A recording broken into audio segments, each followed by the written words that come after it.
numërimit të votave të ardhura nga Greqia, vendimi Celibashit rrezikonte jo vetëm bllokimin e procesit të numërimit, por edhe të certifikimit të rezultateve të zgjedhjeve të 11 majit. Menjëherë pas vendimit të KAS, Partia Socialiste i kërkoi Komisionit Qendror të Zgjedhjeve të fillonte zbatimin e tij.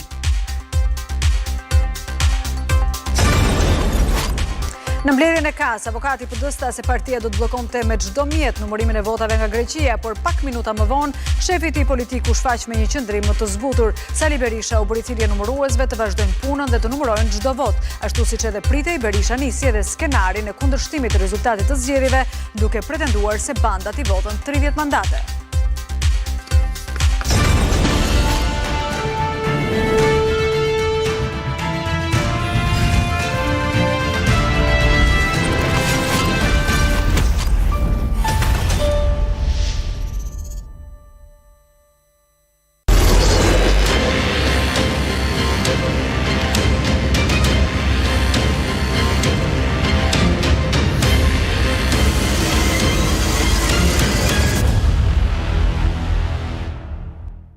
Mirëmbrëma të gjithëve, mirë se erdhët në edicionin qendror të lajmeve këtu në ABC News. Unë jam Juli Krisafi. Bashkimi Evropian ka certifikuar zgjedhjet në Shqipëri duke i quajtur ato të mira dhe kompetitive. Komisioni Evropian vlerëson pozitivisht punën e autoriteteve që siguruan mbarvajtjen shumë të mirë të tyre në të gjithë vendin. Deklarata vlerëson edhe punën e SPAK-ut dhe të policisë në goditjen e krimit zgjedhor, ndërsa i bën thirrje palëve politike të punojnë në kuvend për reformat e mbetura para integrimit evropian. Një mesazh i qartë ky për opozitën që të pranoj realitetin e ri. Gjithëpërfshirëse dhe transparente i ka cilësuar Bashkimi Evropian zgjedhjet parlamentare të mbajtura ditën e diel në Shqipëri. Në një deklarat, përmes përfaqësueses së lartë Kaja Kallas dhe komisioneres Marta Kos, Brukseli vlerëson edhe votimin për herë të parë të diasporës shqiptare. Zgjedhjet u menaxhuan përgjithsisht në një mënyrë gjithëpërfshirëse dhe transparente. Dita e zgjedhjeve ishte e qetë dhe e organizuar mirë, pavarësisht disa mangësive. Zgjedhjet në përgjithësi ishin konkurruese dhe të zhvilluara profesionalisht, dhe kandidatët në përgjithësi ishin në gjendje të bënin fushat lirisht, megjithëse disa raportuan se u përballën me kërcënime. Po ashtu, vlerësohet edhe puna e institucioneve të drejtësisë për të ndjekur dhe hetuar krimet zgjedhore. Përpjekjet e koordinuara për të hetuar dhe ndjekur penalisht krimet zgjedhore janë një zhvillim i mirëpritur dhe ndjekja është e nevojshme për të adresuar shqetësimet e vazhdueshme të keqpërdorimit zgjedhor. Bashkimi Evropian do të ndjek nga afër zhvillimet zgjedhore deri në certifikimin përfundimtar të rezultateve. Ndaj në deklarat, thuhet se të gjitha forcat politike duhet të sigurojnë funksionimin e vazhdueshëm të institucioneve të vendit.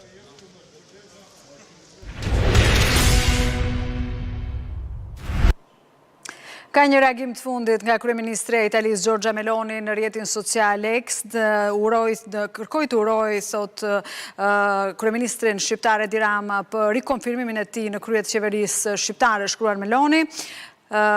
Miqësia e thellë dhe bashkëpunimi strategjik që lidh vendet tona, kombet tona, do të forcohet edhe më tej fal iniciativave të përbashkëta, fryt i një dialogu konstruktiv dhe i një vullneti të përbashkët, thot, në përballimin e sfidave globale me zgjidhje inovative. Do të vazhdojmë të punojmë për të konsoliduar lidhjen mes vendeve tona, mes qeverive tona, për të arritur objektivat që ndajmë me njëri tjetrin, përfshirë këtu edhe përforcimin e stabilitetit në Ballkan dhe progresin e rrugës drejt Bashkimit Evropian për Shqipërinë. Ky është pra mesazhi i Giorgia Melonit pas fitores në zgjedhjet Partisë Socialiste dhe kryeministrit Edi Rama.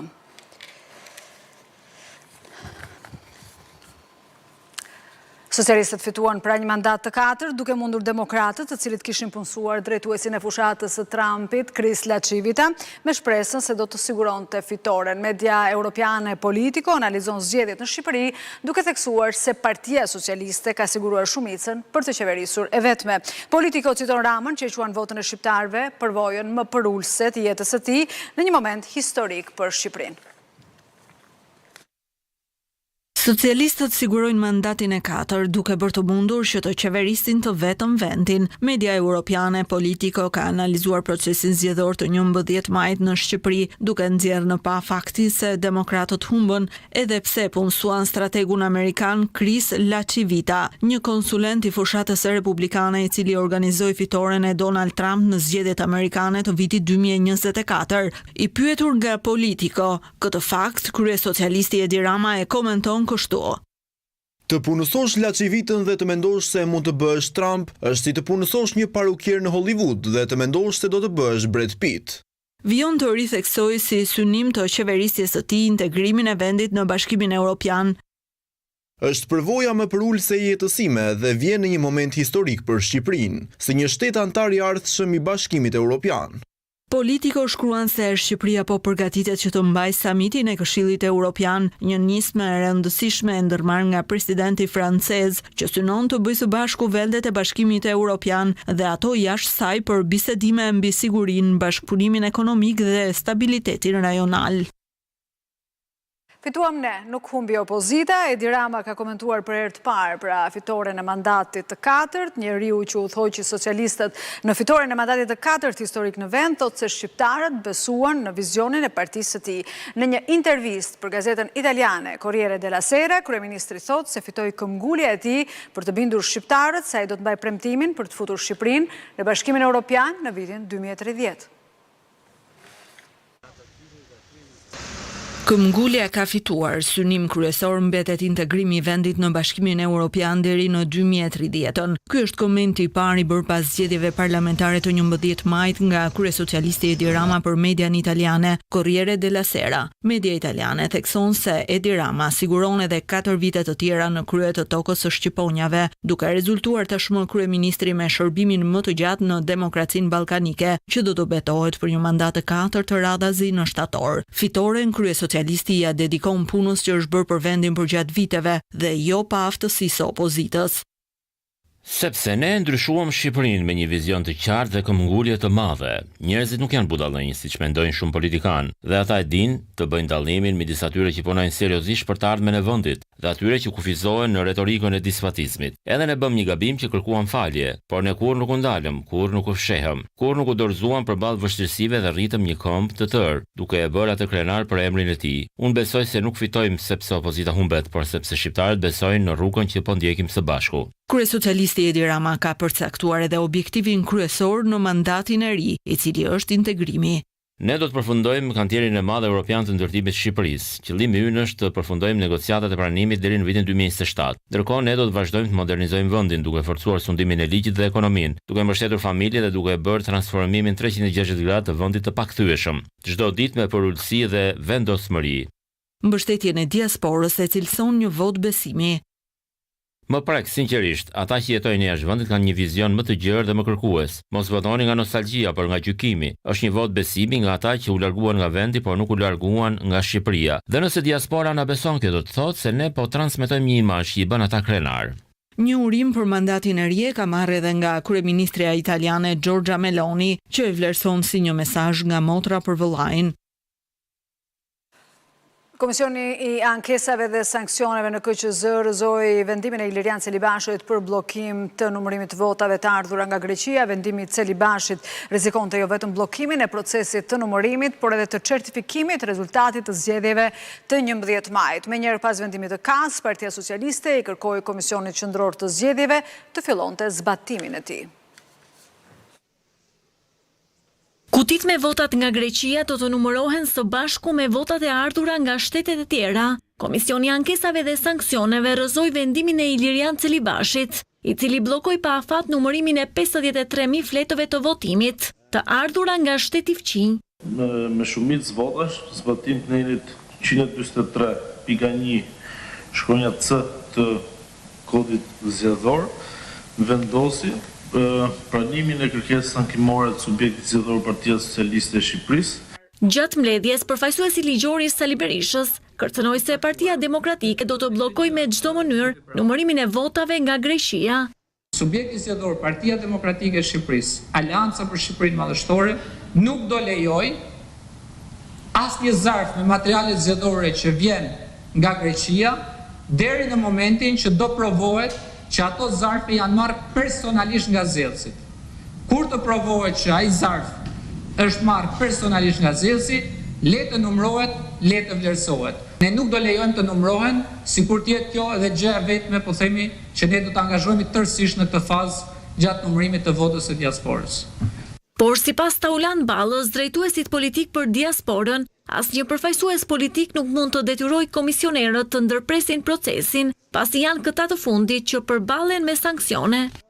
Nuk ekziston dhe nuk shkruhet asgjë kundi që në një moment të caktuar të numërimit mund të vijë sekretari i përgjithshëm i një partie të urdhërojë numëruesit që mos numëroni këto flet votimi apo mos hapni këto zarfa dhe kjo mund të ndodhi. E dini fare mirë që neni 330 fraksion A i kodit penal e përcakton si një vepër penale nga ana e numëruesit.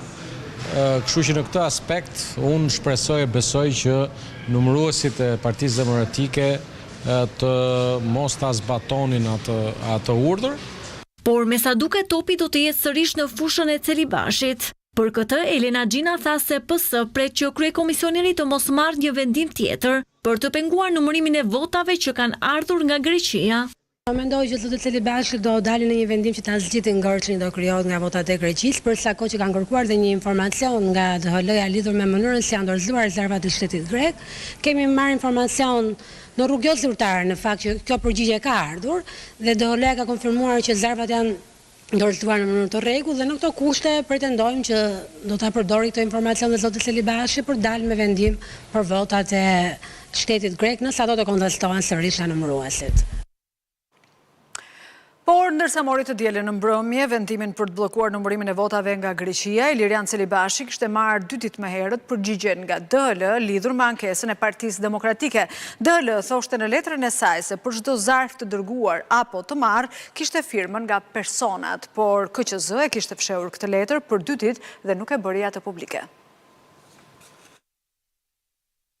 Çdo zarf në Greqi është dorëzuar në dorë zgjedhësve, kështu ka deklaruar kompania postare DHL, e cila nëpërmjet një shkrese hedh poshtë pretendimet e Partisë Demokratike se zarfet nuk u janë dorëzuar në dorë emigrantëve. Për këtë, Celibashi bllokoi numërimin e votave nga Greqia.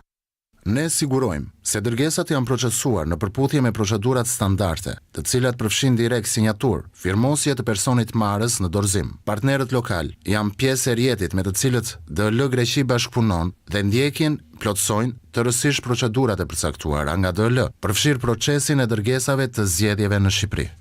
Kompania mohon që procesi të jetë deleguar dhe shpjegon se zarfet me fletët e votimit janë shpërndarë në përputhje me standardet.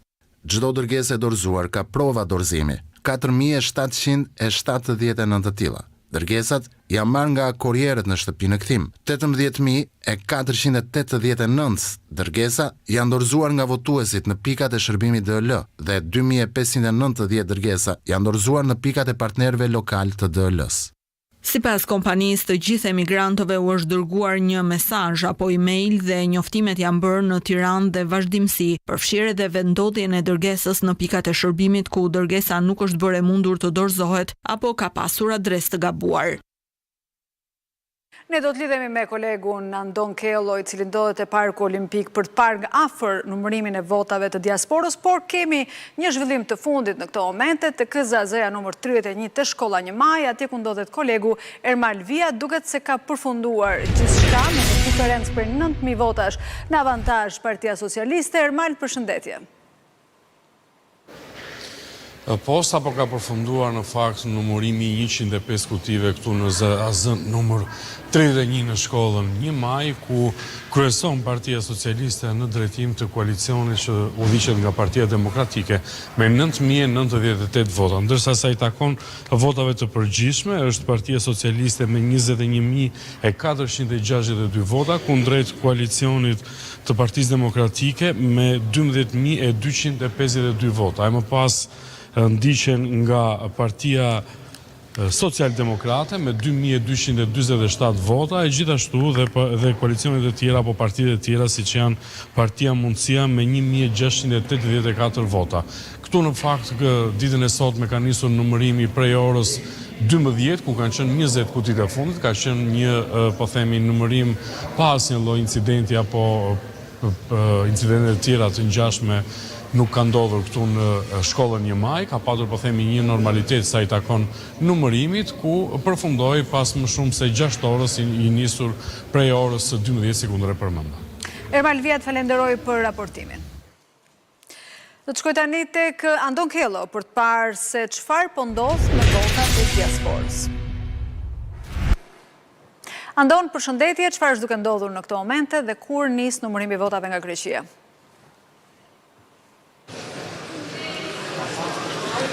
Vështirë të kjo pyetje e dytë të marrë një përgjigje në këto momente, për shkak se kanë kaluar 5 orë nga vendimi i Komisionit të Ankesave dhe Sanksioneve dhe asnjë vot nga Greqia nuk është numëruar deri më tani.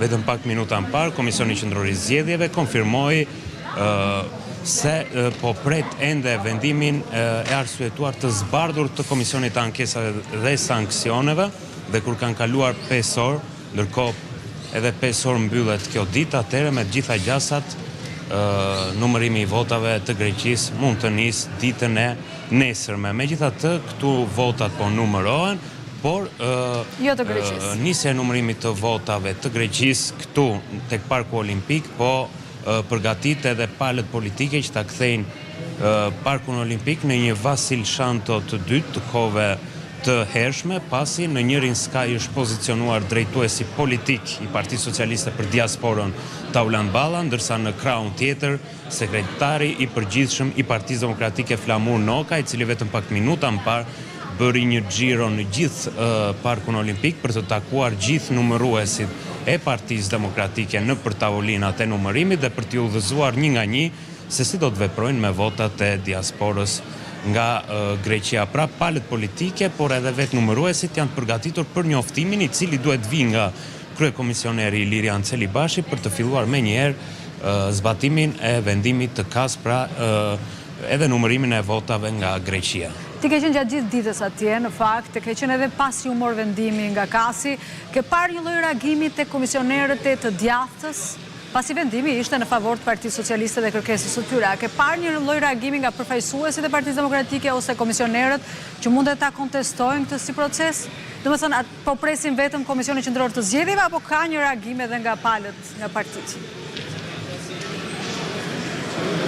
Në fakt, prej hapjes Parkut Olimpik si një KZAZ, pra si një qendër numërimi votash të diasporës, kjo ka qenë dita me e qetë, nuk ka patur asnjë incident, por edhe shpallja e vendimit nga KAS nuk ka sjell ndonjë debat apo ndonjë konflikt qoftë mes palëve politike, por edhe ndonjë reagim nga numëruesit. I vetmi reagim ka qenë nga përfaqësuesi ligjor i Partisë Demokratike Marash Logu, i cili ka zbuluar edhe skenarin e Partisë Demokratike se si do të veprojnë numëruesit e tyre në kohën kur zarfet nga Greqia të jenë në tavolinë. Ai deklaroi se numëruesit e Partisë Demokratike as do të bojkotojnë zarfet nga Greqia, por as do të nxisin konflikt, por vetëm do të kontestojnë çdo fletë votimi që vjen nga Greqia. Dhe kjo do të bënte që fletët e kontestuara të veçohen dhe më pas duhet jetë ZAZ-ja që duhet të marrë një vendim dhe në fund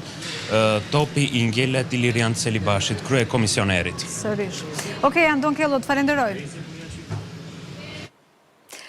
Në mbledhjen e KAS, avokati i Partisë Demokratike tha se partia e tij do të bllokonte me çdo mjet numërimin e votave nga Greqia, por pak minuta më vonë shefi i tij politik u shfaq me një qendrim më të zbutur. Sali Berisha u bëri thirrje numëruesve të vazhdojnë punën dhe të numërojnë çdo vot. Ashtu siç edhe pritej, Berisha nisi edhe skenarin e kundërshtimit të rezultatit të zgjedhjeve, duke pretenduar se bandat i vodhën 30 mandate. Sa për dorëheqjen, ai dha një përgjigje legjendare. Libri i zi këtyre zgjedhjeve shkruhet me datën 16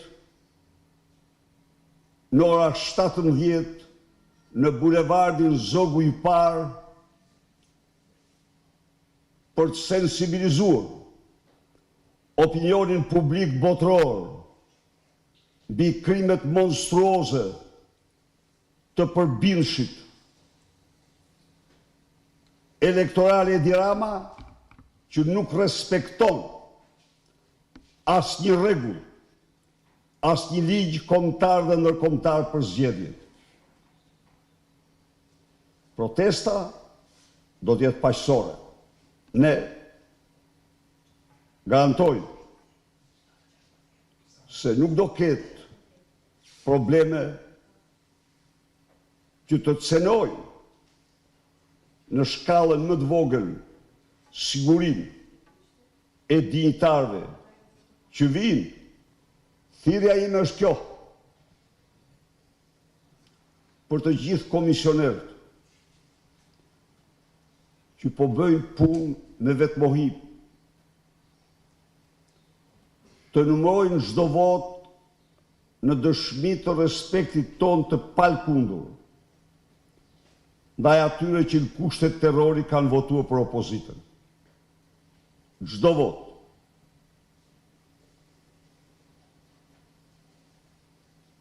Të regjistrojnë dhe të marrin shënim çdo parregullsi. Urdhroni betejën për votën e lirë që ju thoni, pra që do të bëj Partia Demokratike, do e udhëheq Sali Berisha si kryetari i kësaj force politike apo një leadership i ri?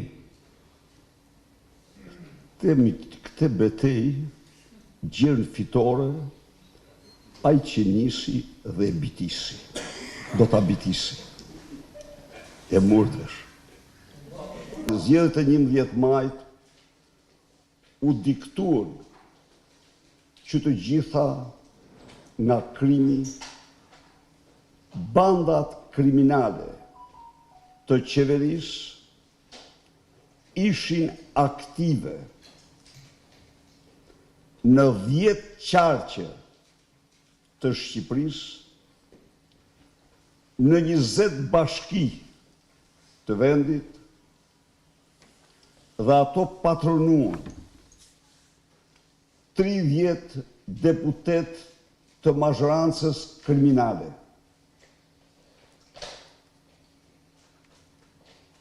Skenat që ju pat në Vorë, ku banda e Xhabaftit diktoi në mënyrë të dhunshme që në Kruj, kur ne dim aktivitetin e bandave kriminale, Partia Demokratike ja doli të fitojë dhe përballë bandave. Mos ka vallë ndonjë problem të brendshëm në struktura drejtuese të Partisë Demokratike? Do të thënë, ti do të marrësh shumë falë, do marrësh përjashtimin për të rrezuar rregullin. Po, fare thjesht. Nuk të them se 100% janë aktivizuar. Dhe unë nuk jam policia e shtetit. Unë kam sulmuar dhe do sulmoj dhe do shpall terroriste ato banda të cilat merren me rrëmbimin e votës. Nuk kam patur asnjë dhënë, se nuk kursej unë asnjë prej tyre, ta dish mirë, asnjë.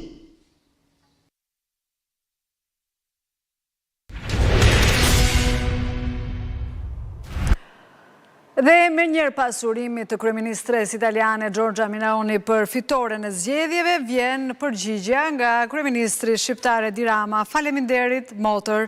Është një nder të shërbesh një marrëdhënie të jashtëzakonshme fëqinjësie dhe miqësie si ajo që ekziston mes Shqipërisë dhe Italisë, dhe është një privilegj të bashkëpunosh me një lider si ti, që thot atë që bën dhe bën atë që thot. Nuk e di nëse shkruajt ashtu siç duhet, thot Rama, një lider në femërore, ai bën një lloj fjalësh në italisht, por them me siguri që më e mira për të dyja vendet tona akoma nuk ka ardhur, ende nuk ka ardhur. Ky është pra mesazhi dhe përgjigja e kryeministrit Edi Rama ndaj urimit të Giorgia Melonit.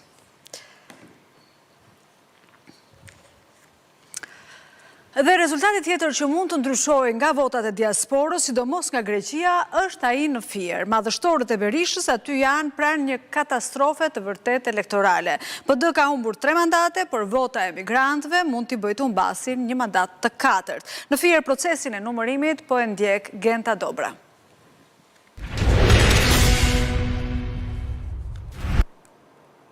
Genta, përshëndetje, si janë shifrat deri tani?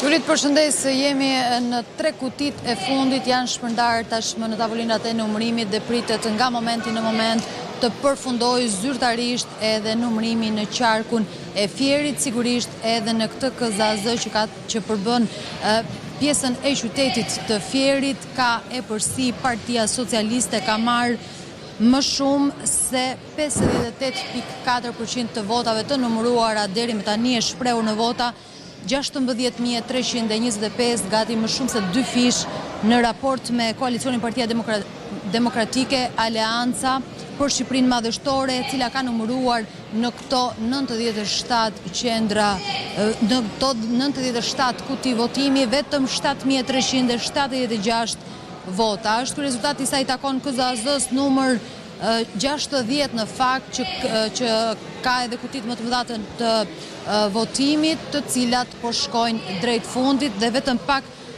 pak qastesh do të kemi përmbylljen e plot të këtij numërimi, po them. Nëse do ndalemi në rang të qarkut, Partia Socialiste ka marrë më shumë se 100.000 vota në rang qarku në 6 bashkit e Fierit, duke marrë kështu 63% të votave në raport me Partinë Demokratike, që në fakt ka humbur tashmë 3 mandate sipas shifrave zyrtare, ku ka marrë vetëm 20.000 vota ose 25% të totalit të votave për qarkun e Fierit. E përkthyer në mandate, kjo shkojnë 12 mandate për Partinë Socialiste, 4 mandate për Partinë Demokratike, është në diskutim një tjetër mandat ndoshta që mund të përcaktohet edhe nga votat e diasporës, të cilat në fakt ka nisur numërimi edhe për to, janë do më lejosh vetëm pak qaste, Juli, nga mbi 26.000 zarfe që kanë ardhur nga diaspora për qarkun e Fierit, deri me tani janë numëruar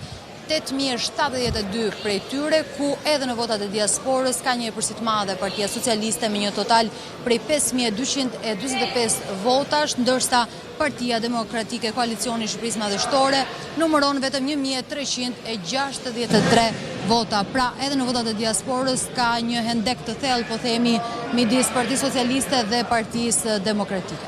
Genta, ndalemi pak tu, sa të bazuara janë shpresat e socialistëve për mandatin e 13 në Fier? Në fakt, Juli, tu ka një diskutim të gjerë, sepse nisma Shqipëria bëhet ka më shumë se 7.700 vota deri më tani.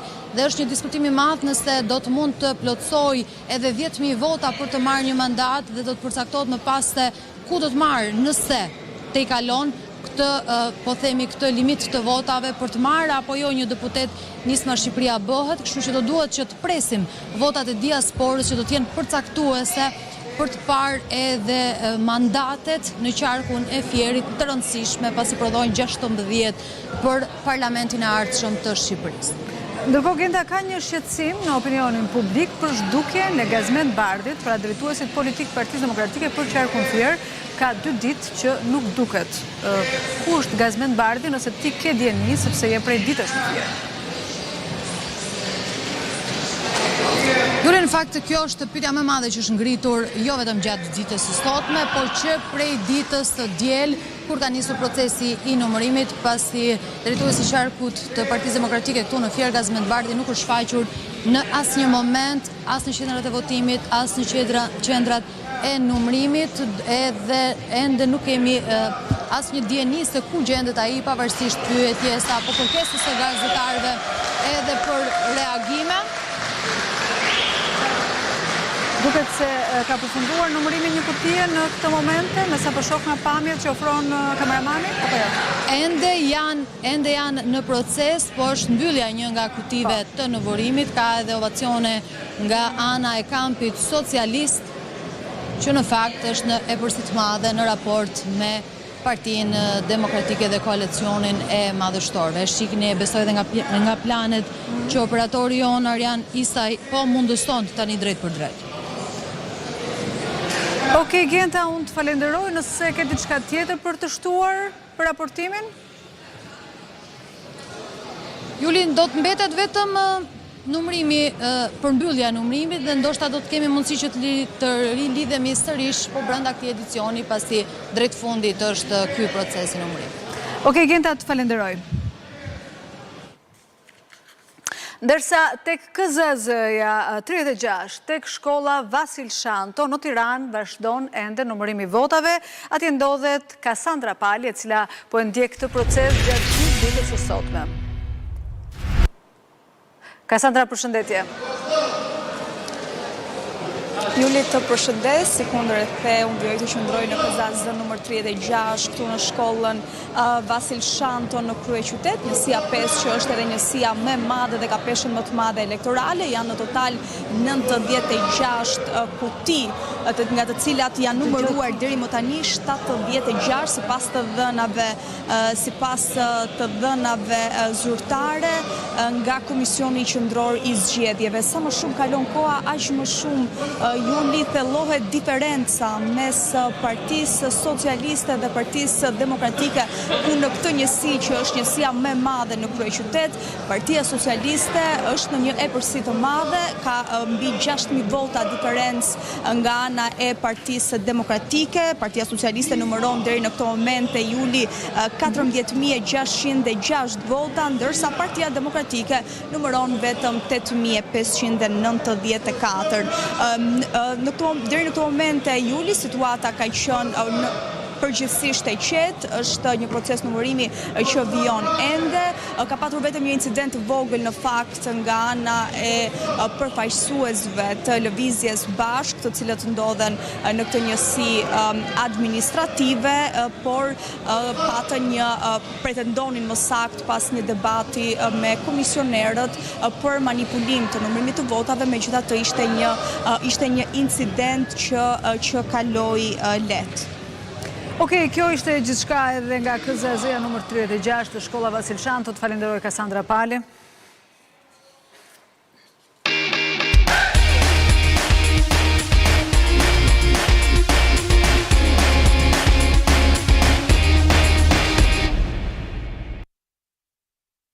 Kryeqyteti shqiptar është një ndër destinacionet trend për verën e vitit 2025. Vlerësimi është bërë nga Instituti Ekonomik i Mastercard, i cili rendit kryeqytetin shqiptar si një prej qyteteve europiane me rritjen më të shpejtë të numrit të turistëve.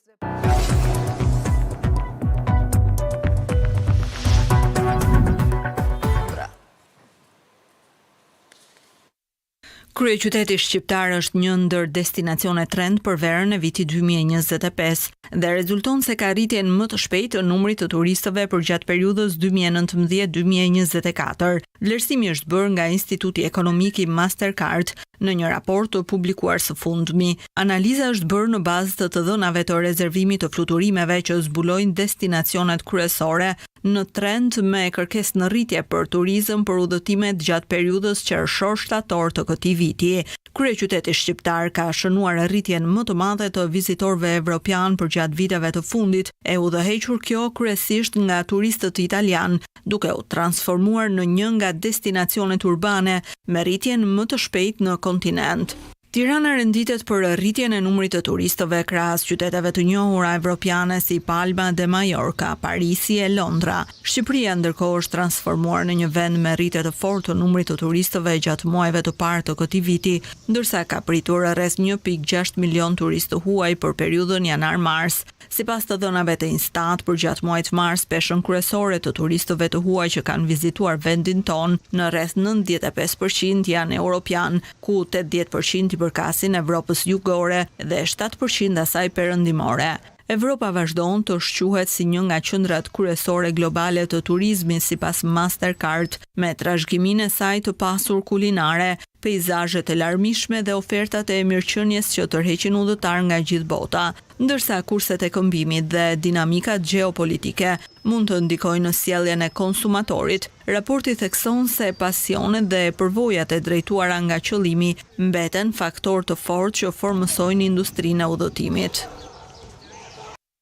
Ky edicion informativ përfundon këtu. Maratona zgjedhore vazhdon me gazetarin Sokol Balla dhe panelistët dhe analistët e tij, ndërkohë bashkë mirupafshim.